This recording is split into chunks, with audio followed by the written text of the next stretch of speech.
Assalamualaikum warahmatullahi wabarakatuh. Pada video kali ini kita akan membahas mengenai pembelajaran berdiferensiasi topik 1 untuk tugas demonstrasi kontekstual.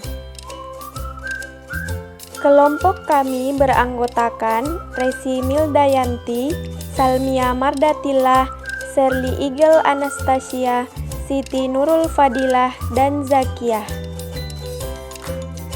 Pengertian pembelajaran berdiferensiasi menurut Tomlinson tahun 2001 adalah usaha untuk menyesuaikan proses pembelajaran di kelas untuk memenuhi kebutuhan belajar peserta didik sebagai individu, atau bisa dikatakan juga bahwa pembelajaran berdiferensiasi adalah pembelajaran yang memberi keleluasaan dan mampu mengakomodir kebutuhan peserta didik untuk meningkatkan potensi dirinya sesuai dengan kesiapan belajar, minat, dan profil belajar peserta didik yang berbeda-beda.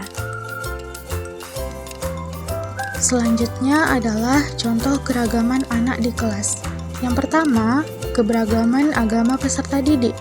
Meskipun ada beragam agama, namun guru harus dapat memberikan arahan kepada peserta didik untuk saling menghormati, dan guru juga harus dapat menyesuaikan proses pembelajaran dengan mengajari agama sesuai dengan mayoritas peserta didik. Yang kedua, keberagaman sifat atau kepribadian peserta didik.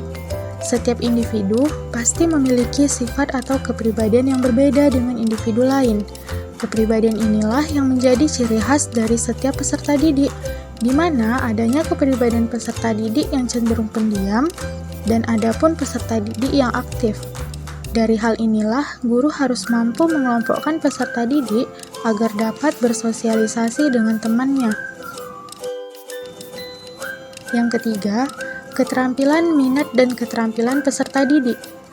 Setiap peserta didik juga memiliki minat dan keterampilan yang berbeda-beda. Antara lain, adanya peserta didik yang terampil dalam menggambar atau ahli di bidang seni. Ada yang menyukai pembelajaran agama, dan ada pula peserta didik yang senang dalam pembelajaran umum. Keberagaman gaya belajar peserta didik. Setiap individu pasti memiliki sifat atau kepribadian yang berbeda. Kepribadian inilah yang menjadi ciri khas dari setiap peserta didik, di mana ada kepribadian peserta didik yang cenderung pendiam dan ada juga peserta didik yang aktif. Keberagaman tingkat kognitif peserta didik.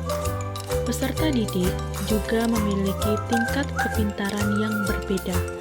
Ada anak yang dikelompokkan ke dalam kategori mahir, sudah berkembang dan belum berkembang.